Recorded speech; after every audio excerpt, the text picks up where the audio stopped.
aux 3 pays de l'AES. Nous disons au président élu du Ghana que pour le moment, le peuple de l'AES a du respect pour lui. Parce que nous savons qu'il a déjà effectué un mandat. Et pourquoi il n'a pas eu un deuxième mandat à l'époque, lui, il le sait. Donc il doit arrêter de jouer au jeu d'Alassane Dramane Ouattara. Nous savons que dans les coulisses, il a dit à Alassane Dramane Ouattara, il n'est pas question de dire que les pays de l'AES doivent revenir dans la CEDEAO. D'ailleurs, on revient dans quoi? Mais face caméra, Ouattara l'interpelle et le met en mission pour lui dire de tout mettre en œuvre, comme il a de bonnes relations avec les pays de l'Est. Les 3 présidents avaient envoyé le président patriote du Burkina, leur frère, leur cadet, son excellence, le capitaine Ibrahim Traoré, très engagé. Ils avaient envoyé Ibrahim, les représenter valablement. Ça, c'est par respect. Parce qu'il a envoyé des émissaires de haut rang ici. Il ne doit pas abuser de cette confiance. Non, il ne doit pas abuser de cette confiance. Pourquoi M. Alassane Dramane Ouattara, les chantre de ramener les pays de l'AES dans la CEDEAO? Et ils sont en train d'user de tous les moyens, campagne de désinformation. Tous les moyens sont bons pour essayer de soulever les populations. Les terroristes sont activés. Et c'est Wassim Nasr qui l'a dit, que les terroristes veulent tenter l'expérience de la Syrie ou de l'Afghanistan ici. Il a dit le Mali n'est ni la Syrie, le Mali n'est ni l'Afghanistan. Ça, vous allez taper poteau. C'est très clair. La Syrie, c'était Bachar al-Assad qui avait hérité du trône de son père. Ici, les présidents de l'AES n'ont pas hérité du trône. C'est le peuple de l'AES. Et nous avons manifesté, nous exigeons leur maintien au pouvoir. Ils sont très très légitimes. Plus légitimes que n'importe qui d'entre eux. Donc si M. Alassane Dramane Ouattara veut profiter de certaines choses, dire qu'il faut ramener les pays de l'Est, et Ouattara dit il est toujours bien d'être à 15 que d'être à 3, et lui-même il reprend, 15-3 là, c'est des faux chiffres. Nous sommes plus vastes que vous. C'est des faux chiffres. Ce n'est pas des pays qui ne valent même pas une province du Mali. En superficie, qui vont essayer de nous dire que nous sommes 3. Mais nous sommes 3, nous sommes plus grands que vous 12 réunis. C'est ça la réalité. Cette désinformation, ça ne va pas passer ici. C'est quoi cette histoire? Nous ramener dans quoi? Comment on peut amener les plus grands récipients dans un petit récipient? C'est pas possible. Ce sont eux qui doivent chercher maintenant à se conformer à nous, voir quels sont les critères pour nous rejoindre. Et en ce moment, Alassane Dramane Ouattara, son nom est rayé de la liste. Alassane Dramane Ouattara n'en fait pas partie. Certes, le président du Ghana, il a bien dit que si les pays de l'Est sont partis, c'est parce qu'il y a eu des problèmes. Ouattara ne veut pas parler de ces problèmes. C'est là que je loue le courage du président du Ghana. C'est pourquoi je dis il doit rester sur sa posture.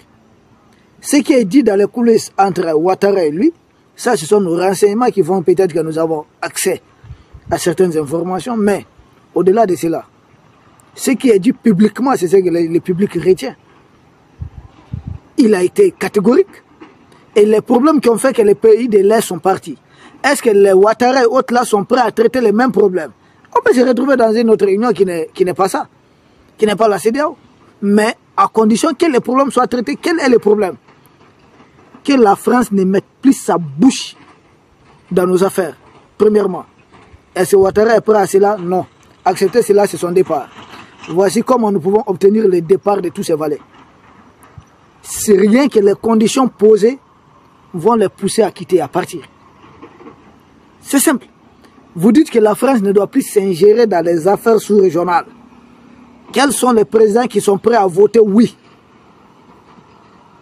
Tous ces présidents-là, la France va les faire dégager.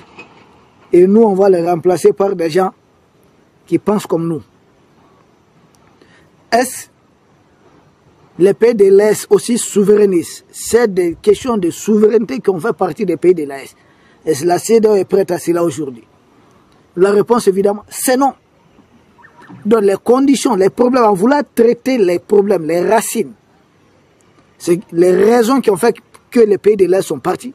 En vouloir les traiter seulement, beaucoup de valets vont quitter le pouvoir. Tous même. Ils ne veulent pas traiter Et il dit de revenir. On dit à Bamara, Djel Tessouma Negande. Ah non, non, non. Et c'est pas comme ça. On ne peut pas penser la plaie comme ça sans que la plaie ne soit guérie. À l'intérieur, c'est pas possible. Ça doit être guéri de l'intérieur vers l'extérieur. Mais on ne peut pas faire semblant. Quoi que vous mettez de l'extérieur là, tant que l'intérieur n'est pas guéri là, ça ne sert à rien. La brûlure, l'inflammation, ça va continuer. Donc, nous, les problèmes, les vrais problèmes qui ont fait que les pays de l'Est, cette mascarade de déclarer la guerre à un pays membre de la CEDEAO, d'où sort-on un tel texte? J'ai vu à l'époque des pseudo-intellectuels constipés intellectuellement nous sortir des arguments bidons que cela fait partie des protocoles additionnels de la CEDEAO et qu'il y a, comme ils appellent, une force en attente qui est là, que cela a déjà lié au libéré en Sierra Leone. Je dis, c'est pas vrai. Libéré en Sierra Leone, vous ne savez pas ce qui s'est passé là-bas? Qui était opposé? Est-ce que la CEDEAO a envoyé une armée pour s'attaquer à l'État libérien? Non. C'était des forces d'interposition. Ils n'ont jamais combattu l'État libérien. Ils n'ont jamais combattu directement l'armée de Charles Taylor. Pourquoi mentir aux gens? La guerre de libération Sierra Leone, nous avons lu tellement de documents là-dessus. Mais nous sommes en Afrique, là, nous sommes africains. Nous n'avons pas quitté l'Afrique. Ils disent non, que c'était à Gambie. À Gambie, il n'y a pas eu d'opération. La CEDEAO a laissé entendre qu'elle va attaquer l'armée. La Gambie, et puis l'armée gambienne était prête à en découdre. C'est Yahya Jammeh par son patriotisme qui a quitté. Il n'y a pas eu de combat entre certains militaires de la CEDEAO et l'armée gambienne. Ce n'est pas vrai. Dans le protocole additionnel de la CEDEAO, on parle de la bonne gouvernance. La bonne gouvernance, c'est quoi? C'est à nous, Maliens, de dire si maintenant avec Assimi, nous connaissons la bonne gouvernance ou si c'est avec Ibeka. Ce n'est pas à un président quelconque de la CEDEAO qui doit débarquer chez nous, tenir des propos bidons. La CEDEAO ne doit pas être politique. La CEDEAO doit être uniquement économique et point barre. Même sécuritaire, là, c'est un autre débat. Chacun de nos pays a une armée pour se défendre. Les pays peuvent nouer des accords bilatéraux entre eux, comme les 3 pays de l'Est. Défense mutuelle, assistance mutuelle en cas de problème. Oui, des pays sont libres de nouer de tels accords. Mais c'est quoi cette histoire de folie? Parce qu'ils sont en train de suivre les chemins de l'Union africaine. Nous les voyons venir il y a longtemps. Vous avez Emmanuel Macron qui s'assoit, qui essaie presque de déclarer la guerre à la Russie.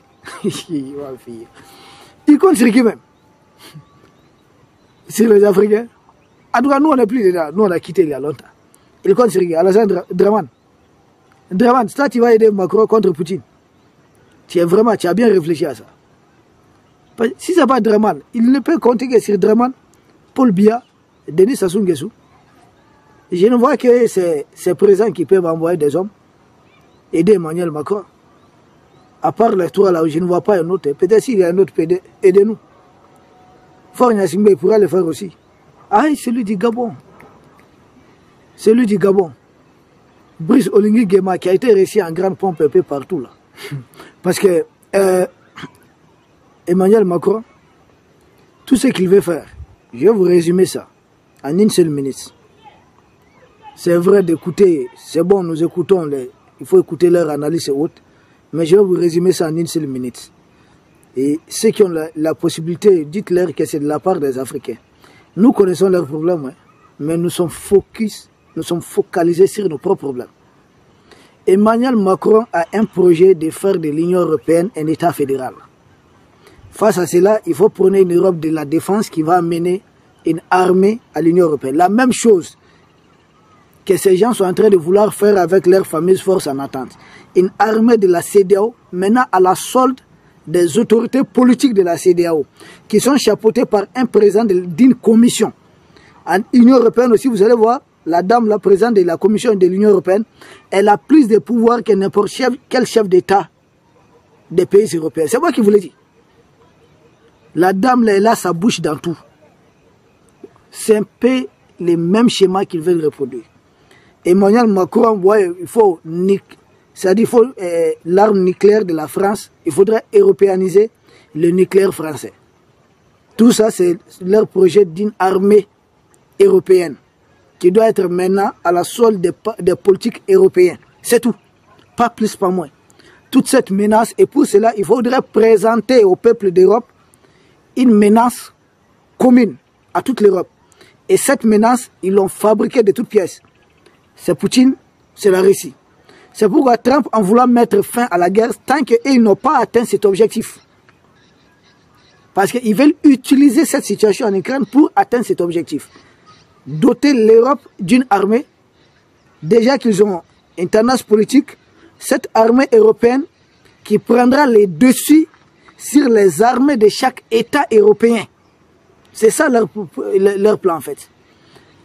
Et avec cela, ils vont essayer d'aller maintenant faire de l'Europe un État fédéral.